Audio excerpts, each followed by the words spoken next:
اعوذ باللہ من الشیطان اللعین الرجیم بسم اللہ الرحمن الرحیم الحمدللہ رب العالمین رب اشرح لی صدری ویسر لی امری واحلل عقدۃ من لسانی یفقہوا قولی. عزیز ناظرین و سامعین، السلام علیکم ورحمۃ اللہ وبرکاتہ. استقبال کرتی ہوں میں سید نظر فاطمہ آپ تمام ناظرین کا پروگرام مکارم الاخلاق میں. کوئی بھی دین تبلیغ سے زیادہ اس کے ماننے والوں کے اخلاق سے پھیلتا ہے. اسی مقصد کے ساتھ معاشرے میں مسلمانوں کے اخلاق کو بہتر سے بہترین بنانے کے لیے ہم لے کر آئے ہیں پروگرام مکارم الاخلاق. آج جس اخلاقی پہلو پر ہم گفتگو کریں گے وہ صفت ہے جو اگر ابلیس میں پائی جاتی تو وہ لعین اور رجیم نہ بنتا. میں بات کر رہی ہوں انکساری اور تواضع کی. اس گفتگو میں میرا ساتھ دینے کے لیے حجت الاسلام و مسلمین مولانا وسیع حسن خان صاحب قبلہ موجود ہیں. آئیے گفتگو کا آغاز ان کے استقبال سے کریں. السلام علیکم آغا.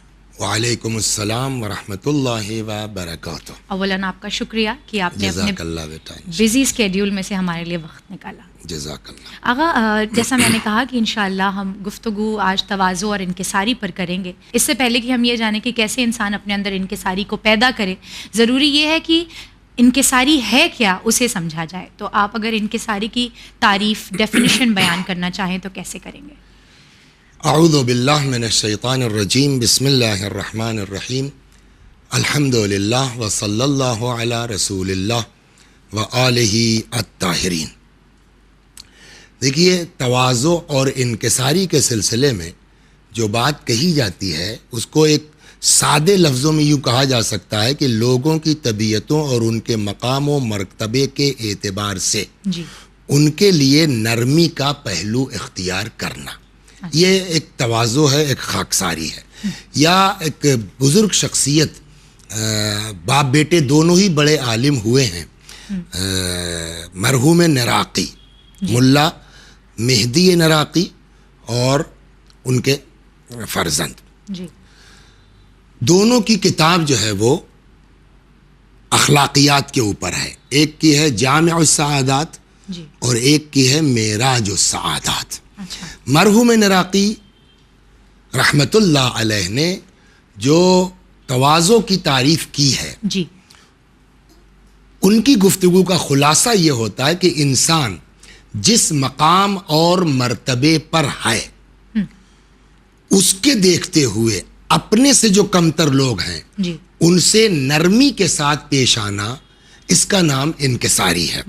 اور یہیں سے میں ایک لفظ اور جوڑ دوں کہ بظاہر دیکھنے میں ایک جیسا نظر آتا ہے لیکن دو تین لفظ ہیں کہ یہیں سے ان کے اندر فرق آئے گا. جیسے ایک لفظ ہے تواضع، انکساری، اس کے مقابلے میں ایک آتا ہے تذلل یا ذلت، یا تیسرا لفظ آتا ہے خشوع. بظاہر دیکھنے میں تینوں ایک جیسے ہیں لیکن تینوں میں بنیادی فرق یہی ہے کہ تواضع کہتے ہیں کہ ہم جس منزل، مقام اور مرتبے پر ہیں اپنے سے چھوٹوں کے لیے ہم اس سے نیچے آ کر کے اگر ان سے گفتگو کرتے ہیں تو یہ تواضع کہلائے گا. لیکن اگر کوئی ہم سے بڑا ہے اور ہم اس سے بہت جھک کے ملتے ہیں یا چاپلوسی ٹائپ کا کرتے ہیں تو یہ تواضع نہیں کہلائے گی بلکہ اس کو ذلت کہلائے. تو ذلت اور تواضع میں فرق محسوس کرنے کی ضرورت ہے. تیسری چیز جو آتی ہے اس کو کہتے ہیں خشوع. خشوع کیا ہے کہ جب انسان جو ہے وہ تواضع بظاہر ہے نا اعضاء و جوارح سے، دل کے اندر وہی کیفیت اگر پیدا ہو جائے تو اس کا نام خشوع کہلاتا ہے. تو یہ ایک بنیادی فرق ہے الفاظ کے درمیان. تواضع کیا ہے اور ذلت کیا ہے، خشوع کیا ہے. یہ ڈفرینسیشن بہت ضروری تھا کیونکہ بعض دفعہ ہم لوگوں کو دیکھتے ہیں کہ وہ بظاہر تو بڑے تواضع اور انکساری کا مظاہرہ کرتے ہیں لیکن دلوں میں لیکن بڑوں کے لیے تو ان کے ساتھ خاکساری ہے، اپنے چھوٹوں کے ساتھ پیش نہیں آتے. تو یہ تواضع نہیں ہے، یہ ذلت ہے. بہت عمدہ. آغا، انکساری کے اعتبار سے قرآن مجید نے کیا ارشاد فرمایا؟ احسن تم. یہ لفظ تواضع کا ایسا ہے کہ قرآن میں اتفاق سے یہ لفظ یوز نہیں ہوا ہے. اگر ہم اس اعتبار سے جائیں گے تو قرآن میں یہ لفظ اسی لفظ کے ساتھ ورڈ ٹو ورڈ اگر جیسے کہا جائے یہ لفظ استعمال نہیں ہوا ہے، لیکن دوسرے الفاظ کنایتاً تواضع کے معنی میں استعمال ہوئے ہیں. اور خود پیغمبر سے خطاب کر کے قرآن مجید میں ارشاد ہوتا ہے کہ وَخْفِضْ جناحک لمن اتبعک من المؤمنین، پیغمبر آپ اپنے شانوں کو جو آپ کے پیروکار مومنین ہیں اتباع کر رہے ہیں، اپنے شانوں کو ان کے لیے جھکائے رکھیے. تو اس لفظ کے ساتھ پیغمبر سے خطاب ہے، مطلب اس کا تواضع ہے، اگرچہ اس لفظ کے ساتھ استعمال نہیں ہوا ہے. یا یہی لفظ جو ہے وہ قرآن مجید نے والدین کے لیے بھی استعمال کیا ہے، جہاں ارشاد ہوتا ہے ماں باپ کے سلسلے میں کہ وَقَضَىٰ رَبُّكَ أَلَّا تَعْبُدُوا إِلَّا إِيَّاهُ وَبِالْوَالِدَيْنِ إِحْسَانًا، ماں باپ کے ساتھ اچھا سلوک کرو، ان سے عف نہ کرو. آخر میں یہ جملہ وَخْفِضْ لَهُمَا جَنَاحَ الذُّلِّ، اور ان کے سامنے جب آؤ تو اپنے شانوں کو انتہائی ذلت کے ساتھ کہ اس میں رحمت اور محبت ٹپک رہی ہو جھکائے رکھو. تو یہ لفظ جو ہے وہ قرآن میں تواضع کے معنی میں استعمال ہوا ہے. جی اب اگر ائمہ کی سیرت سے گفتگو کریں کہ کیونکہ ہمارا جو نمونہ عمل ہوتا ہے وہ دراصل ائمہ کی سیرت ہی ہوتی ہے، تو ائمہ کی سیرت میں ہمیں کیا ملتا ہے؟ میں ائمہ پر جانے سے پہلے میں آپ کی اسی بات کو تھوڑا سا اور کنٹینیو کرنا چاہوں گا کہ قرآن مجید میں جو تواضع کے سلسلے میں بات کی گئی ہے، ایک دو آیتیں میں آپ کی خدمت میں اور عرض کر دوں، اس کے بعد میں آپ کے اس سوال کی طرف آتا ہوں کہ جہاں اللہ اپنے بندوں کی تعریف کر رہا ہے اس تواضع، میں نے کہا کہ یہ لفظ استعمال نہیں ہوا ہے، لیکن دوسرے الفاظ ان معانی میں استعمال ہوئے ہیں کہ مثال کے اوپر اللہ نے قرآن مجید میں جو اپنے خاص بندوں کی صفت بیان کی ہے تواضع کی، وہ اس لفظ کے ساتھ کہ ارشاد ہوتا ہے وعباد الرحمن، اللہ کے وہ بندے الذین یمشون علی الارض ہونا، جو زمین پر اکڑ کے نہیں چلتے، انکساری کے ساتھ چلتے ہیں. وَإِذَا خَاطَبَهُمُ الْجَاهِلُونَ قَالُوا سَلَامًا، اور جب ان سے جاہل لوگ، ان پڑھ لوگ خطاب کرتے ہیں، مطلب کہ بیہودہ باتیں کرتے ہیں یا الٹی پلٹی باتیں کرتے ہیں، تو یہ ان کو بہت بگڑ کے جواب نہیں دیتے، قالوا سلامہ، بھیا آپ سلامت رہیے، خوش رہیے، وہ بہت زیادہ ان سے جو ہے وہ ایٹھتے نہیں ہیں. تو قرآن مجید نے بھی تواضع، یا آپ دیکھیے کہ قرآن مجید نے پیغمبر کی کامیابی کا جو راز بتایا ہے وہ اسی اخلاق کے زمرے میں بتایا ہے کہ جہاں ارشاد ہوتا ہے کہ لو کنت فظا غلیظ القلب، اگر آپ تند مزاج ہوتے تو لنفضوا من حولک، یہ لوگ آپ کے ارد گرد اکٹھا نہ ہوتے. تو میں نے کہا کہ وہ چیز آپ کی ہم مکمل کر دیں. اب آئیے، اب کیا فرما رہی تھی آپ؟ ائمہ کی سیرت میں کیا ملتا ہے؟ اب جیسے آپ نے رسول اللہ کا تو ذکر کر دیا ہے، اگر ائمہ کا ذکر یہاں پر کیا جائے کہ ان کی سیرت میں ہمیں انکساری اور تواضع کے اعتبار، دیکھیے ائمہ معصومین علیہم الصلاۃ والسلام کی جب ہم زندگی پر توجہ کریں گے تو ایک تو وہ خود متواضع تھے ساری عظمتوں کے باوجود، وہ چاہے رسول اللہ صلی اللہ علیہ وآلہ وسلم کی ذات مبارک ہو یا ہمارے اماموں کی، اور یہی ان کا مطالبہ بھی تھا اپنے چاہنے والوں سے. چنانچہ ظاہر سی بات ہے کہ امیر المؤمنین سلام اللہ علیہ سے بڑا تو کائنات میں کوئی نہیں ہے نا. رسول اللہ صلی اللہ علیہ وآلہ وسلم کے بعد اگر دنیا میں کوئی شخصیت ہے تو اس کا نام ہے علی. لیکن روایت یہ کہتی ہے کہ امیر المؤمنین سلام اللہ علیہ کے یہاں جبکہ مولا کے پاس خادم ہیں، نوکر ہیں، غلام ہیں، قنبر تو ہر وقت ساتھ رہنے والے لوگ ہیں، یہ کام نوکروں سے ہو سکتا تھا، لیکن روایت کہتی ہے کہ باپ اور بیٹے امیر المؤمنین سلام اللہ علیہ کے یہاں مہمان کے طور پر تشریف لائے، کھانا کھا لیا گیا، قنبر سے لوٹا منگوایا تو مولا نے، لیکن قنبر سے نہیں کہا کہ ہاتھ دھلاؤ. امیر المؤمنین سلام اللہ علیہ نے خود کھڑے ہو کے، جبکہ وہ بیچارہ چیختا رہا فریاد ارے مولا جو عام طور پہ کرے گا، لیکن امیر المؤمنین سلام اللہ علیہ میزبانی کا حق خود اس کا ہاتھ دھلایا. یہ تواضع کی ایک بہترین مثال ہے.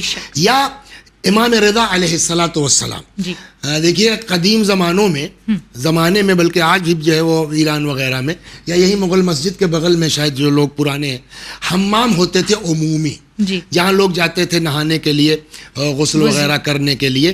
تو جو اس طرح کے عمومی حمام ہوتے تھے تو وہاں کچھ لوگ ہوتے تھے مالش کرنے والے, میل چھڑانے والے, جس کو کیسا کش کہتے ہیں. جی جی ایک حمام میں امام رضا علیہ الصلاۃ والسلام تشریف لے گئے, تو وہاں بہت سے لوگ ہیں. وہاں جب تشریف لے گئے تو کسی بندہ خدا نے, اب اس نے نہیں پہچانا, امام کو نہیں جانتے, شکل سے نہیں دیکھا تھا, جی تو اس نے کہا بھیا ذرا سا ہماری محل چھوڑا دو. اللہ اکبر. امام سلام اللہ علیہ سے, یعنی آدمی سوچے کہ اہل البیت علیہم الصلاۃ والسلام کی شخصیت کیا ہے, مرتبہ کیا ہے, بلندی کیا ہے, اور وہ کس طرح سے سامنے جو ہے وہ اپنا اخلاق اور کردار پیش کر رہے ہیں. امام نے نہایت خندہ پیشانی کے ساتھ جی سلام اللہ علیہ اس کے جسم سے میل چھوڑانا شروع کی. یہ معمولی چیز نہیں ہے. نا بالکل, مولا کہہ اور سکتے تھے امام تم کے جانتے نہیں اخلاق ہو و میں کون ہوں. کردار کی بنیاد پر اس کو شک ہوا کہ یار یہ آدمی کون ہے. اور پھر جب لوگوں نے بتایا یا اس کو خود فیل ہوا تو بڑا شرمندہ ہوا کہ میں یہ کام امام رضا علیہ الصلوۃ والسلام سے بڑا شرمندہ ہوا, بڑا اس میں جو ہے وہ حضرت سے جو ہے معافی تلافی کی. لیکن امام لگے رہے, کہا نہیں بھائی میں بھی ایک بندہ خدا ہوں, مجھ کو دوسرے بندے کے کام آنا چاہیے. یہ ہو گیا امام علیہ الصلوۃ والسلام کا. امام باقر علیہ السلام کے, امام صادق علیہ الصلوۃ والسلام کے صحابیوں میں سے ایک بڑی عظیم شخصیت ہے جناب محمد ابن مسلم. میں نے کہا نا کہ خود ان کا اخلاق, جی ان کا کردار, بعض روایتوں میں ہے امام زین العابدین سلام اللہ, دیکھیے یاد آ گیا, یہ بھی سنتے چلیے. جی تو ایک روایت میں ہے کہ حضرت جو ہے وہ حج کے لیے جا رہے تھے تو ایسا کارواں اختیار کیا کہ جس میں لوگ امام کو نہ پہچانتے ہوں, واہ کیا ان کے ساتھ چل پڑے. اب ظاہر سی بات ہے کہ سب کام کر رہے ہیں تو امام نے بھی اس میں جو ہے وہ کام شروع کیا, لکڑی چن دیا, یہ کر لیا, وہ کر لیا. اس میں کسی ایک آدمی نے پہچان لیا, ارے یار دیکھ رہے ہیں یہ امام ہے, امام سجاد علیہ السلام. ارے سر آپ نے یہ کیا اور آپ تو حضرت نے کہا میں نے اسی لیے لوگ پیغمبر کے رشتے کے بنیاد پر ہم سے جو ہے وہ کام نہیں کرنے دیتے, ہمارا اتنا احترام کرتے ہیں. میں نے اسی لیے ایسا کارواں چنا کہ لوگ مجھ کو پہچانتے نہ ہوں تاکہ میں بھی مومنین کی خدمت کر سکوں. یہ تواضع ہے. اور میں نے جو شروع میں کہا نا, جو آپ نے پوچھا کہ تواضع کی میننگ کیا ہے, تواضع کی میننگ یہی ہے کہ آدمی جس معیار پر ہے اس سے نیچے والوں کے ساتھ خاکساری سے پیش آئے. اپنے سے اوپر والوں کے ساتھ پیش آنا تو سبھی کرتے ہیں, وہ کون سی بات ہے. اپنے سے نیچے والوں کے ساتھ اگر آدمی پیش آتا ہے تو یہ ہمارے ائمہ کی سیرت رہی ہے, اور اب وہ ہم سے چاہتے بھی اسی طرح کے. بالکل. تو امام کے شاگرد ہیں جناب محمد ابن مسلم. محمد ابن مسلم اپنے زمانے کے فقیہ بھی ہیں, اچھا عالم بھی ہیں, اور اچھے خاصے ثروت مند آدمی بھی ہیں. یہ گئے مدینے, کوفے کے رہنے والے ہیں, گئے مدینے امام سے ملاقات کے لیے. باتوں میں امام نے صرف اتنا ان سے کہا کہ محمد ابن مسلم تواضع اختیار کرو. اچھا. جب یہاں سے واپس آئے گے تو کوفے میں مسجد کے باہر بیٹھ کے ایسے ہی رکھ کر کے کھجور بیچنے لگے. بھائی جس کو کھجور چاہیے آ کے ہم سے لے جاؤ, بھائی میرے امام نے کہا ہے تواضع ہونا چاہیے, تو اب میں زمین بیٹھے کھجور بیچوں گا. اب وہ جو ان کے خاندان والے لوگ تھے ان کو بھائی یار ہمارے خاندان کا آدمی بیٹھ کر کے فٹ پاتھ پہ کھجور بیچ رہا ہے تو پورے خاندان کی بے عزتی کر رہا ہے. اب وہ لوگ آئے کہ یار محمد ابن مسلم کیا کر رہے ہو, بھائی محمد ابن مسلم کا تمہارے اس سے کچھ نہیں ہوگا, میرے مولا نے کہا تواضع میں یہ کروں گا. تب لوگوں نے کہا بھیا اگر یہی کرنا ہے بھائی تو کوئی اور کام شروع کر لو, بھائی صاحب یہ چھوڑ دو, ہم لوگ خاندان کی بے عزتی ہو رہی ہے. تو چونکہ بہت خاندان والوں نے پریشر ڈالا تو جناب محمد ابن نے کہا اچھا بھائی ٹھیک ہے. تو وہ کوئی ایک اونٹ لے آئے, پھر وہ چکی کا کام شروع کیا ہے. تو اہل بیت خود بھی چاہتے ہیں, کرتے ہیں, اور ہم سے بھی ان کی خواہش یہ ہے کہ ہم تواضع کے ساتھ کام کریں.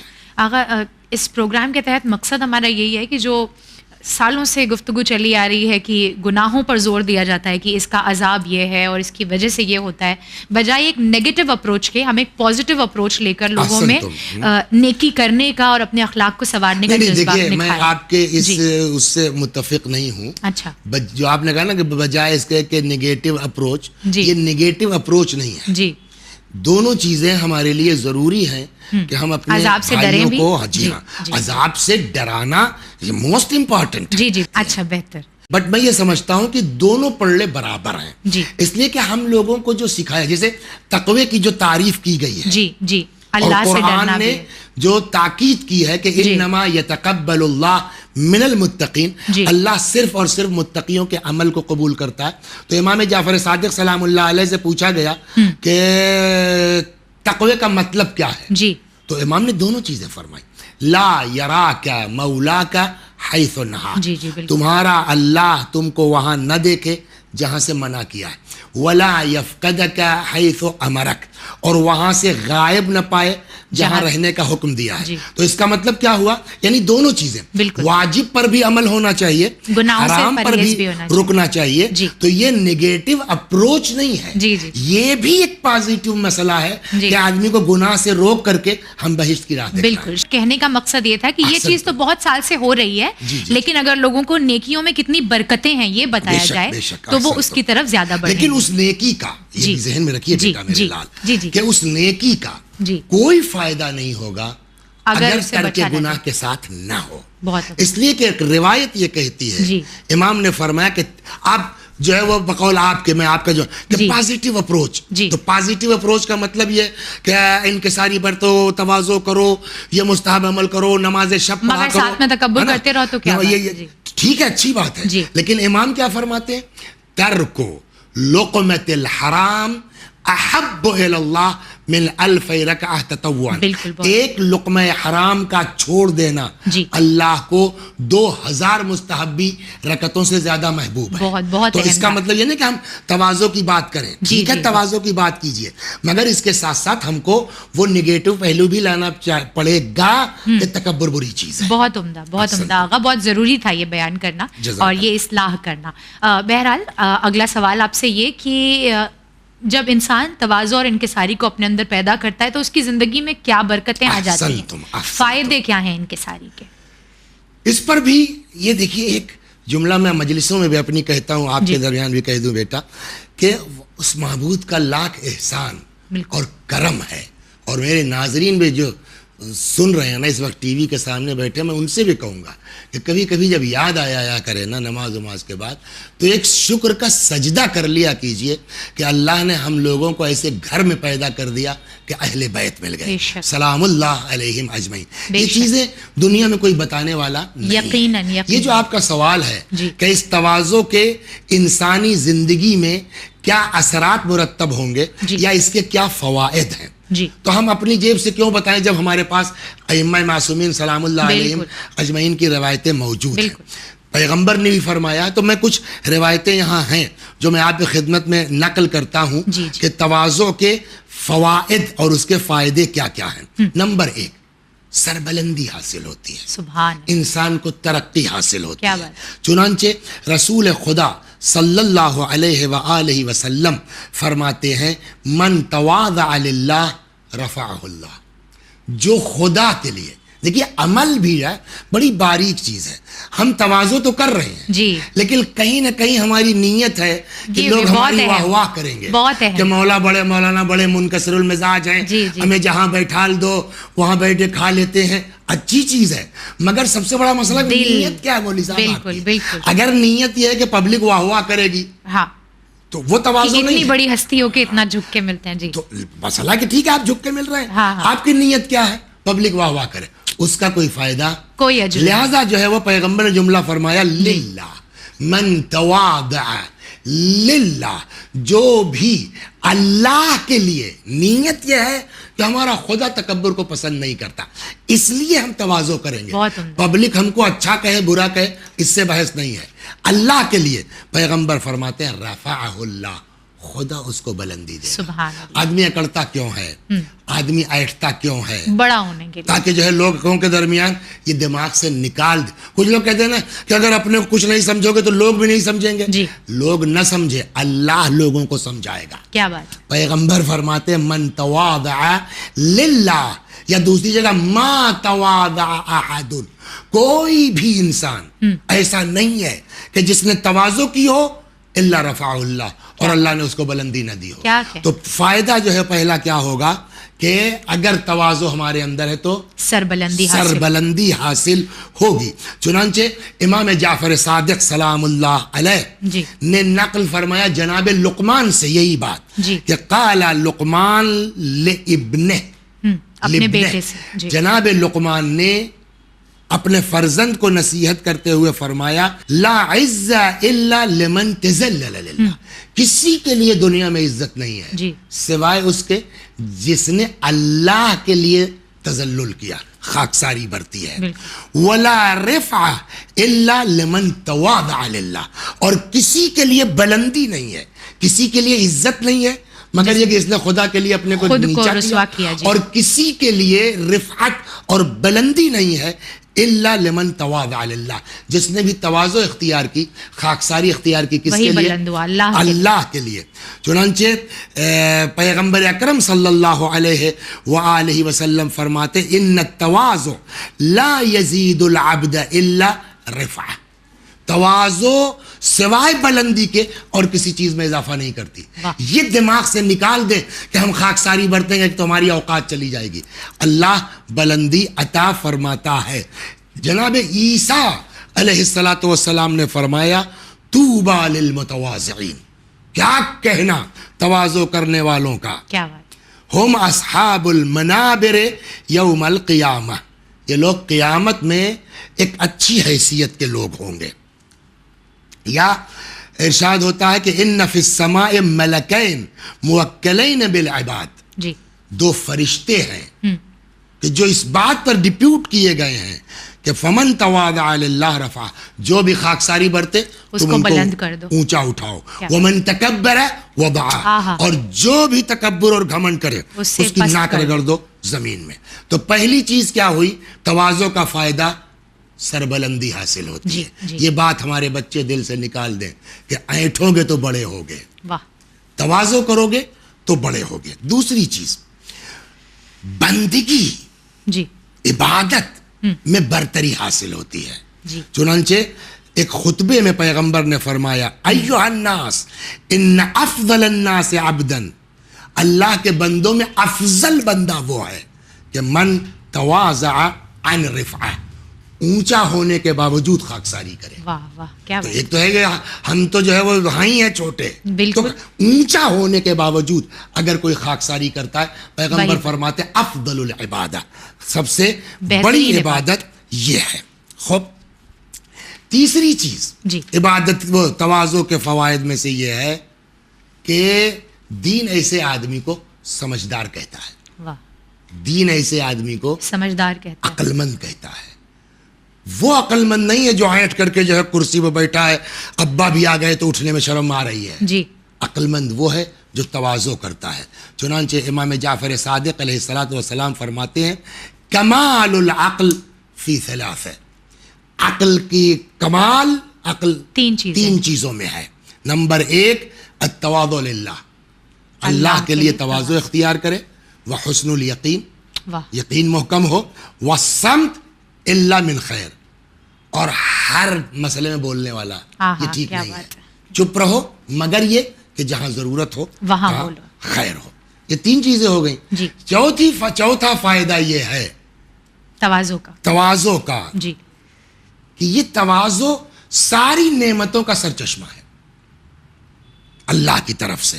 چنانچہ مولا امیر المؤمنین سلام اللہ علیہ فرماتے ہیں بالتواضع تتم النعمہ، تواضع کے ذریعے سے اللہ کی نعمتیں مکمل ہوتی ہیں. خوب، ایک جگہ اور فرماتے ہیں کہ التواضع اصل کل خیر، کیا بات ہے، ساری نیکیوں کی اصل، بنیاد اور جڑ کیا ہے؟ روٹ. تواضع ہے. روٹ، احسن تم، کیا ہے؟ تواضع ہے. لیس للہ عز وجل عبادت یقبلها ویرضاها الا وبابها التواضع. کوئی بھی عبادت جو اللہ قبول کرتا ہے وہ اس کا دروازہ مین کیا ہے؟ تواضع ہے. کیا بات ہو گئی بات. جی عمدہ. بالآخر آغا جب اتنے فضائل اور اتنی فوائد ہیں تواضع اور انکساری کے، تو پھر یہ بتائیں کہ انسان اپنے اندر انکساری پیدا کیسے کرے؟ احسنتم. دیکھیے اب تواضع کے کچھ علامتیں ہیں. جی. مثلا جیسے کہ قرآن نے کہا ہے لا تمشِ فی الارض مرحا، خبردار زمین پر اکڑ کے نہ چلو، اکڑ کے مت چلو. تو ایک طریقہ یہ ہے کہ اپنے رفتار میں ہم کو فرق لانا پڑے گا. جی. وہ تو چلے جا رہے ہیں، تو قرآن کہتا ہے بھیا کہ نہ تو جو ہے وہ تم زمین کو چیر سکتے ہو، کیا بات، اور بہت اونچے ہو، آسمان لمبا قد ہے تمہارا، تو تم جو ہے وہ پہاڑ کے برابر، پہاڑ تو تم سے اونچا ہے. تو پہلی چیز جو ہے وہ تواضع کی کیا ہے انسان کے اندر کہ وہ اکڑ کے نہ چلے زمین پر. دوسری چیز ہے کہ اللہ جس حال میں ہے رکھے اس میں آدمی خوش رہے. ایک چیز ہم جس معیار کے ہیں کوشش یہ کریں کہ اس معیار سے 2 قدم نیچے رہنے کی کوشش کریں. واہ. جی. یہ ایک دوسرا طریقہ ہو گیا. تیسرا طریقہ یہ ہے کہ یہ جذبہ اپنے اندر نہ لاؤ کہ یہ پروگرام بہت اچھا ہو گیا، مگر یار کوئی آدمی جو ہے وہ فون نہیں کر رہا ہے کہ بڑا زبردست کیا نام ہے آپ کا بیٹا، پہلی مرتبہ نظر فاطمہ. جی. ارے ماشاء اللہ بیٹا نظر فاطمہ بڑا اچھا پروگرام تھا. اب وہ 3 دن سے اسی ٹینشن میں کوئی فون ہی نہیں کر رہا. کیا بات ہے. اس کی توقع نہ کی جائے. جی. اس کی توقع چھوڑ دو. چوتھا چیز غربا کے ساتھ، بالکل. جی. فقیروں کے یہ ساتھ بہت مشہور اور معروف حدیث. کھانا کھاؤ. جی. بیٹھو. جی. امام حسین سلام اللہ علیہ کے لیے مشہور ہے جی کہ حضرت جا رہے تھے تو مدینے کے کچھ فقیر لوگ وہ کہیں سے بیچارے لائے ہوں گے، روکھی سوکھی تھی، وہ اپنا جو ہے کچھ بچھا کے زمین میں کھا رہے تھے. حضرت کا گزر ہوا. جی. دیکھیے اکثر یہ ہوتا ہے نا کہ آپ کہیں شادی میں جائیے، کہیں مجلس میں جائیے، مجلس ختم ہو گئی، کھانا ہے تو ساری پبلک کا کھانا ایک طرف ہے، مولانا صاحب ہیں اور 8-10 لوگ وہ ہیں الگ دسترخوان. اب آپ کو صاحب وہاں نہیں بٹھلایا گیا، آپ کو برا لگ گیا. کیوں بھائی برا لگ گیا؟ وہ پبلک کیا ہے؟ وہ بھی تو اللہ کے بندے ہیں نا. بالکل. تو یہ چیز امام حسین سلام اللہ علیہ جا رہے ہیں، فقراء نے کہا آئیے مولانا بسم اللہ. حضرت اتر گئے گھوڑے سے کیا اور وہیں زمین پر بیٹھ گئے سبحان اللہ فقیروں کے ساتھ، اور وہیں زمین پر بیٹھ کے ان کا 1 آدھ لقمہ کھایا اور پھر فرماتے ہیں میں نے تمہاری دعوت قبول کر لی، واہ تم بھی اب ہماری دعوت کو قبول کرو. اور لے کر کے ان لوگوں کو گھر آئے اور وہیں سے آواز لگائی جناب رباب کو بھائی جو گھر میں ہے بھیج دو. واہ. تو ایک طریقہ جو ہے وہ کیا ہے؟ غربا کے ساتھ، غربا کے ساتھ کھانا کھایا. غربا کے ساتھ.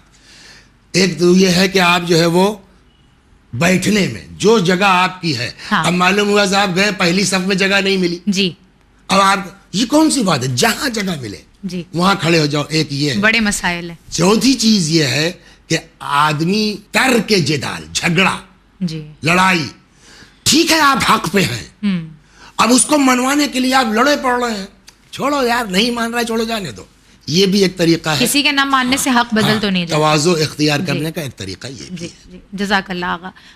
اللہ ہمیں توفیق دے کہ جو گفتگو ہم نے کی ہے انشاءاللہ اسے اپنی سیرت میں بھی اتار سکیں. انشاءاللہ. آپ کا بہت بہت شکریہ آغا. جزاک. عزیزان محترم، یہ تھی ہماری گفتگو انکساری اور تواضع کے اعتبار سے. میں پھر سے وہی بات نقل کروں جو مولانا صاحب نے ارشاد فرمائی کہ جس مقصد کے ساتھ ہم اس پروگرام کو لائے تھے کہ ہم نیکیوں کا جذبہ لوگوں میں ابھاریں، مگر اس کے ساتھ ساتھ ضروری یہ بھی ہے کہ ہم اپنے آپ کو برائیوں سے روکتے رہیں.